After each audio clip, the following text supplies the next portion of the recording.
For over 55 years, your source for agribusiness news and features from around the Southeast and across the country, focusing on one of the nation's top industries, agriculture. The Farm Monitor is produced by the Georgia Farm Bureau in association with the Abraham Baldwin Agricultural College.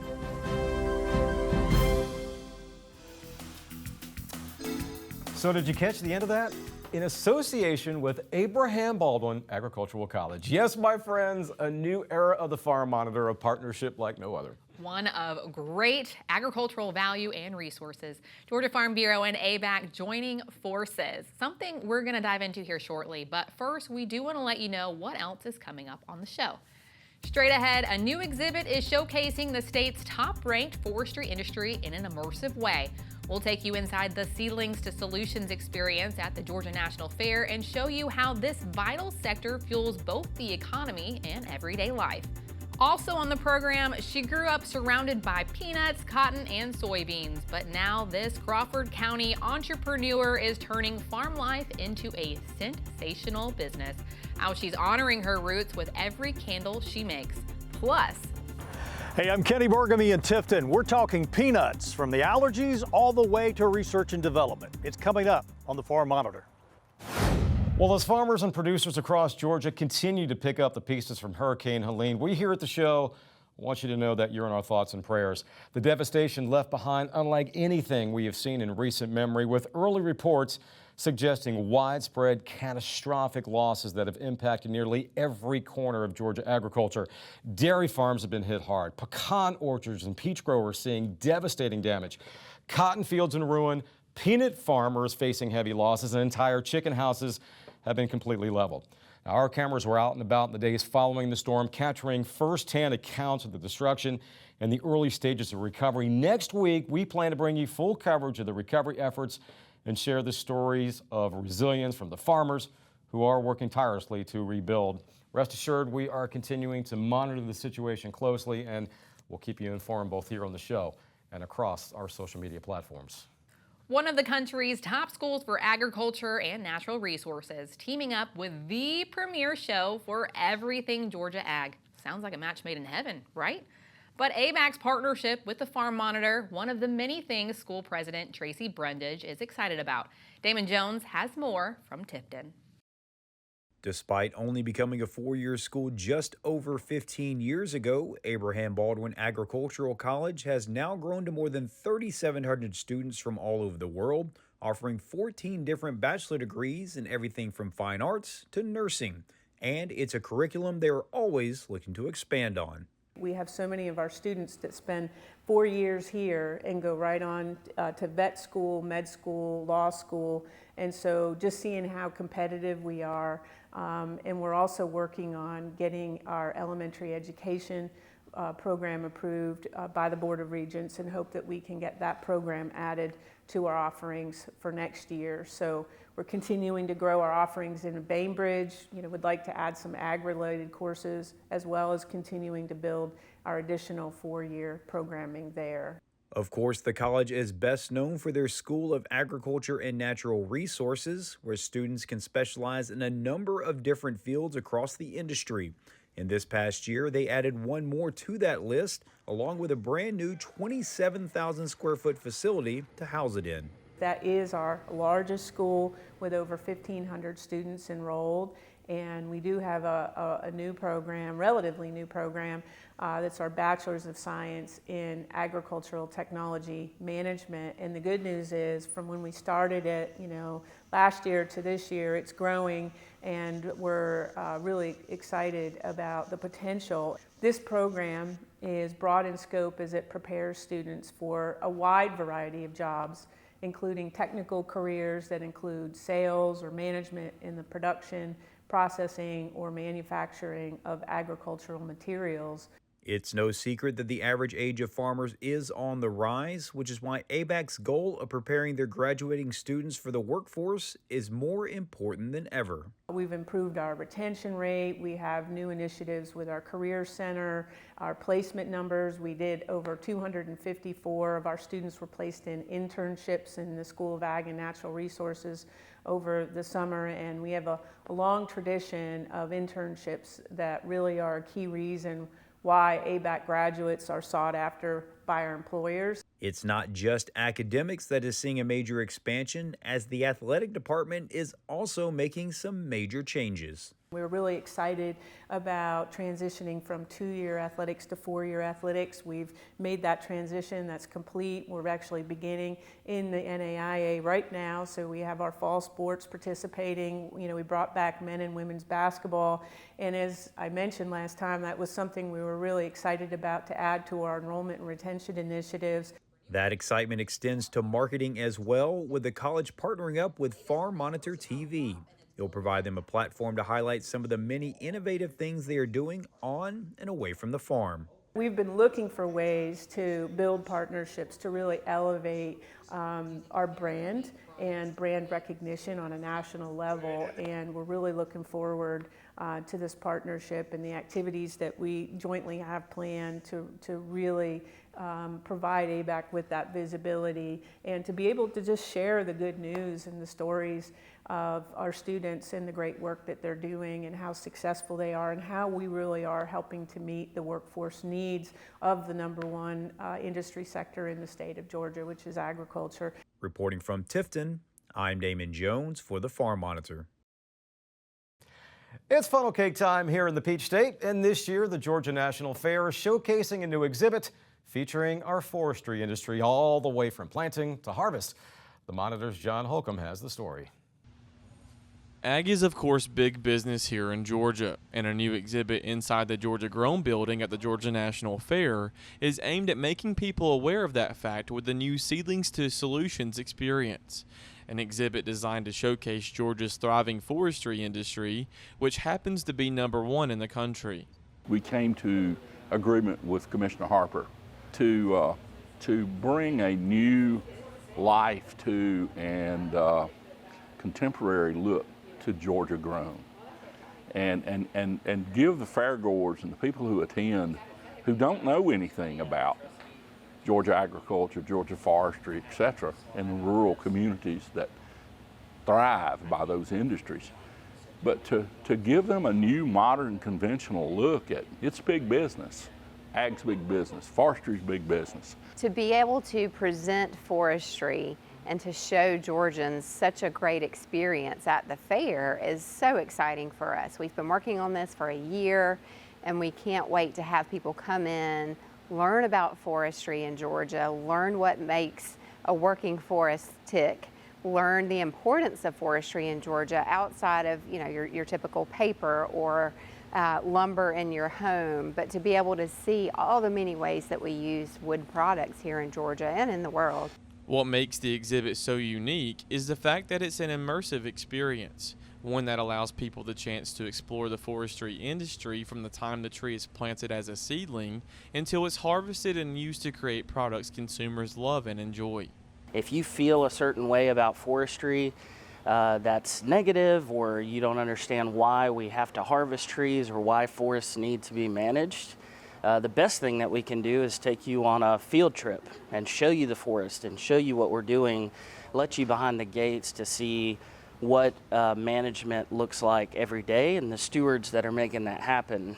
The cool part about this exhibit is that gives us an opportunity to bring really the forest to the average fairgoer and the people who are coming and visiting this fair.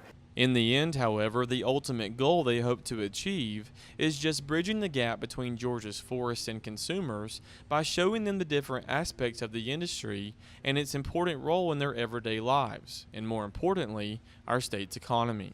We really wanted to give people the broad view of forestry in Georgia, to see all the different careers available, for instance, in forestry. It's not just a logger, it's not just a sawmill worker. There are so many different careers in forestry. We also wanted people to understand what it means to have a working forest, and that it's okay to harvest trees because we're planting more trees right back to replace those. And we want them to understand that Georgia's forests are a renewable resource. We want them to understand that they should feel good about using forest products that come from Georgia's working forests. Reporting in Perry for the Farm Monitor, I'm John Holcomb. Could a peanut allergy-free future be on the horizon? We'll have the latest on this versatile crop and its global impact coming up.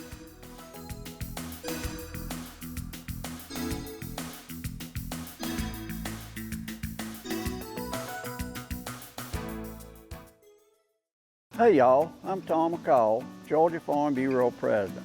Coming up in just the next few weeks is an event that we all in the agriculture world look forward to. It's the Belt Ag Expo in Moultrie. You know, Sunbelt is known as North America's premier farm show. It's an annual event that showcases the latest and greatest farming technologies and equipment producers can take back to their operations to enhance their farm sustainability. The Sunbelt Expo has something for everyone. Whether you farm in 2,000 acres or 20, I guarantee you there's something for you. I sincerely hope that you will consider visiting the Expo this year. And while you're there, stop by the Georgia Farm Bureau Georgia Agriculture Building next to the water tower. This event is October the 15th through the 17th. And for more information, look up sunbeltexpo.com.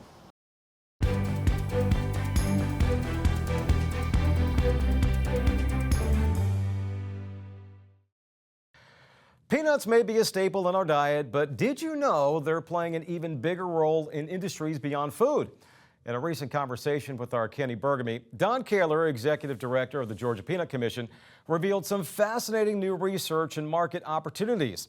Kaler also touched on critical issues, Georgia's dominance in peanut production, and the rising challenges farmers face due to increasing input costs.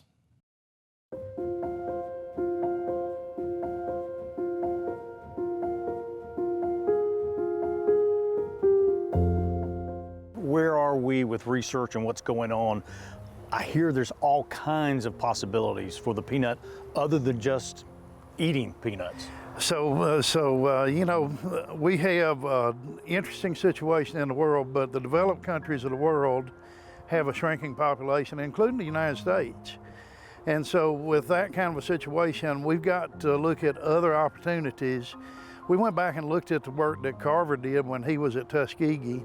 He did about 300 uses for peanuts, and about half of those were non-food use. So we're right now looking at jet fuel and compostable plastics, looking at marine diesel fuel. We're looking at packaging materials that we can do with that. And one of the things that's really exciting is we're doing a poultry feeding project right now. Our total market is about 3.5 million tons of peanuts. The poultry project that we're doing right now has a potential for 1.4 million tons of farmer stock peanuts to be used in feeding broilers and layers. So that would be exciting if we can make this come to pass. A lot of times consumers want to know first and foremost about peanut allergies. I've heard there's a development of peanut that we can avoid those allergies. How close are we that to product on the shelves of stores? So the issue with trying to look at a peanut that's hypoallergenic, certainly we think that we can get it there. The thing that we've got to do is we've got to prove the fact that then that new protein in the peanut doesn't also cause allergy. The more favorable thing right now is that we have an injection now that people can do. We have approved now oral immunotherapy, where you can take and start with a challenge of a low dose of protein, increase that a little bit.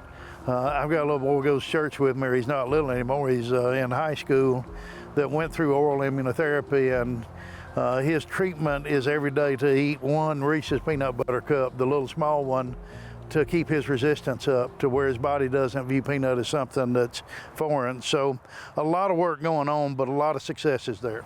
Here's another consumer-related question. Where do our peanuts go? Once they're grown here in Georgia, what happens? So the majority of the peanuts that we grow in Georgia end up in peanut butter. Peanut butter is king when we look at our consumption, but that's not to take anything away from salted nuts, from candy, from peanut oil, and we have a couple of oil mills that still process oil here. So they kind of go in a lot of places. Peanuts are a really, really versatile crop. If you look at all of our peanut butter factories, the closest one that we have, there's one in Fitzgerald, Georgia. There's one in Albany, Georgia. Terra Foods in Albany makes all of the Kroger peanut butter, and then they do a lot of name brand peanut butter as well. But we have now Uncrustables that the Smucker's company is doing, and they can't make enough of them. So that's all good for us. How does Georgia compare to other states across the South with peanut production and yield? So right now we're at about 52 to 53% of the U.S. production in Georgia alone. Is that better than years past, or is it not quite as good as what we've seen in the last 10 years? So when I came into the peanut business, we had a quota program. Under the quota program, we were at about 45%. We have been up as high as about 54%, but we're pretty much stable at that 52 to 53% of the U.S. crop here in Georgia. Final question. We've heard the great news about what's going on with peanuts. The elephant in the room, input costs really high. Some farmers are struggling. Absolutely. We've been working, we've had groups going to Washington doing fly-ins. Georgia Farm Bureau has just put together a letter to our whole congressional delegation, and they're getting every commodity group in the state to sign on because we're in trouble. I've been in this job 38 years. I've never had bankers talk with me until this year about the fact that farmers were in trouble. And it reminds me of the 80s when we lost a lot of farms and farmers in the 80s.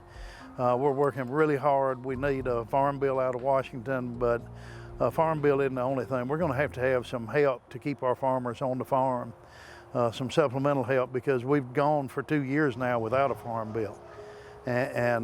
So, I keep up hope, though. I'm an eternal optimist. Farmers have to be. They have to be an optimist to ever put a crop in the ground, and I'm an eternal optimist that we're going to find help and we're going to make it moving forward if we all work together.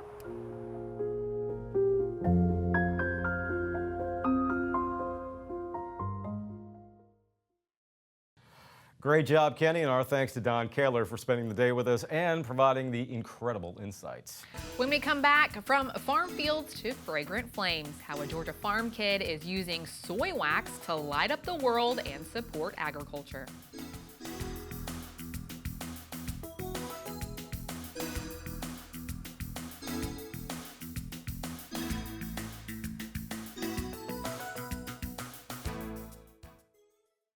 Hey, I'm Tom McCall, President of Georgia Farm Bureau. This November, we will have the opportunity to cast a vote for those who represent your interest as both a Georgian and an American. Agriculture is our state's #1 industry, contributing more than $83 billion to Georgia's economy, and it employs about 1 in 7 Georgians.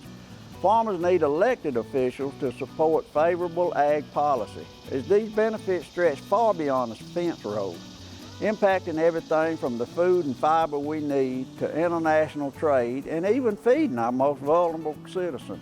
It's because of that need we have created a great resource called I Farm, I Vote for both voters and candidates that highlights the importance of a strong agricultural economy and why it's so important now more than ever to support candidates that support agriculture and help protect our most vital industry. To learn more about policies that are important to Georgia farmers, how, where, and when for you to vote, go to ifarmivotegeorgia.com. This will help you make your decisions on who we think and you think that the candidates that will help our farm economy stay strong. Please remember to vote in November.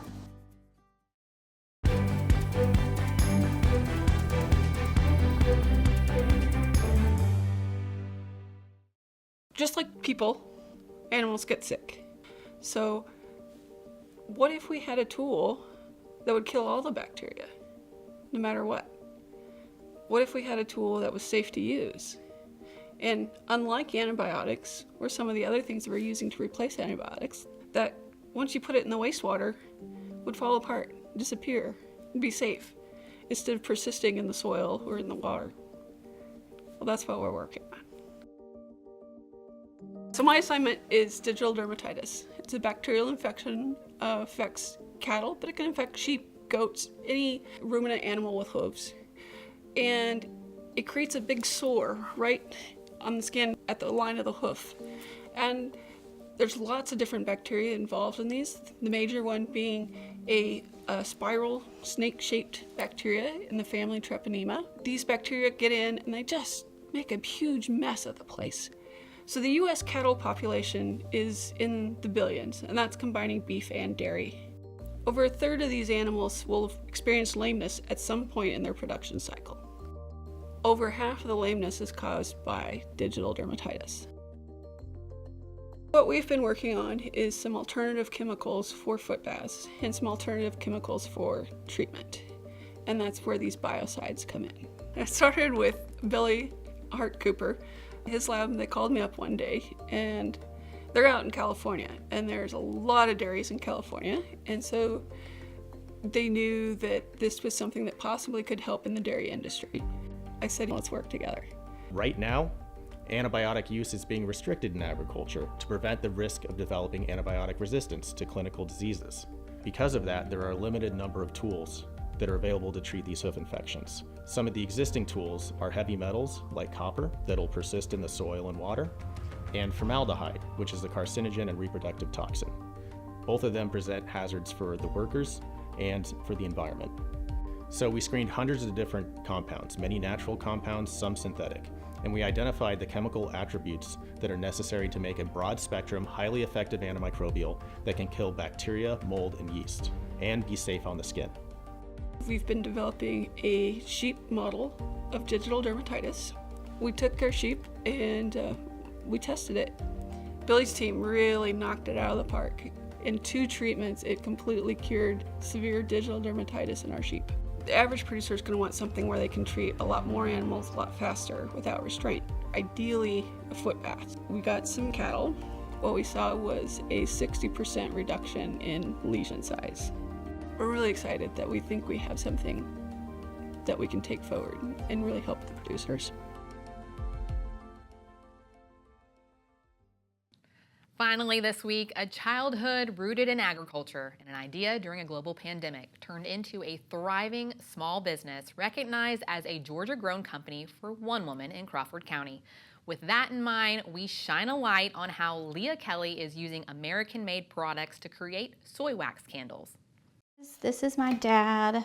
Leah Kelly grew up on a farm. That's on our field in Montezuma, Prickett Farms. I remember as a kid going out to the fields. My dad grew a lot of peanuts, soybeans, cotton, hay. I mean, everything that you can imagine, he grew. And I just remember him in his overalls in the middle of the peanut field, getting to see, you know, the cotton that comes out of the field and knowing that it can go from the field to the stores, you know, and it can't happen without people like my dad. Now she's embracing her roots from the soil to the flame.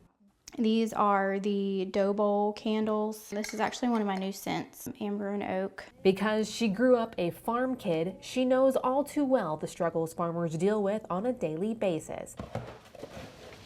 Now her business connects her with her childhood and the farm life she grew up in. So I took that as an opportunity to really dive into, you know, the perks of soybean wax.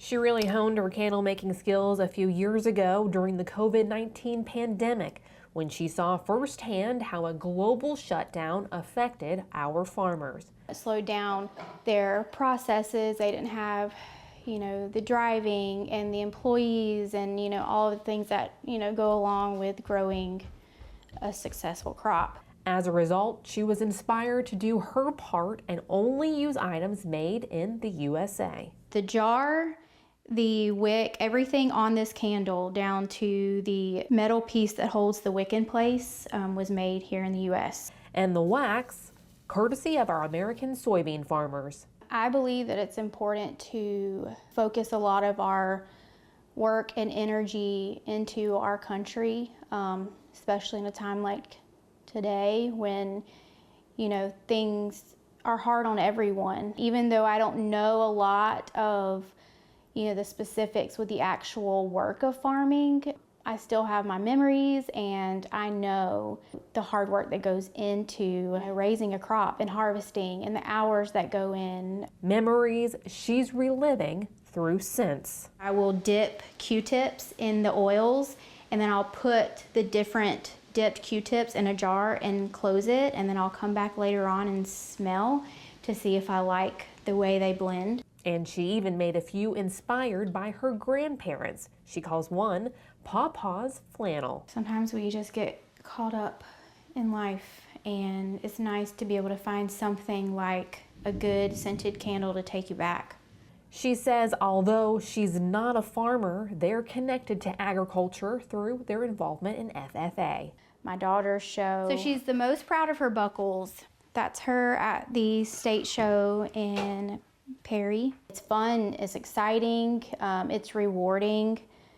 It just really opened up a whole different world for us. And from time to time, she even uses her small business to support her local FFA program. Choosing to use the soy wax that's made here in the country, I feel like is my way of giving back to farmers and kind of helping them. I feel proud, and agriculture and farming's just been a part of my life.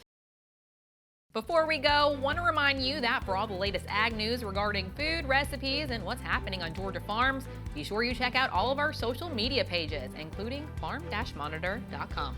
Take care, stay safe, and we'll see you again right here on the Farm Monitor. Have a great week.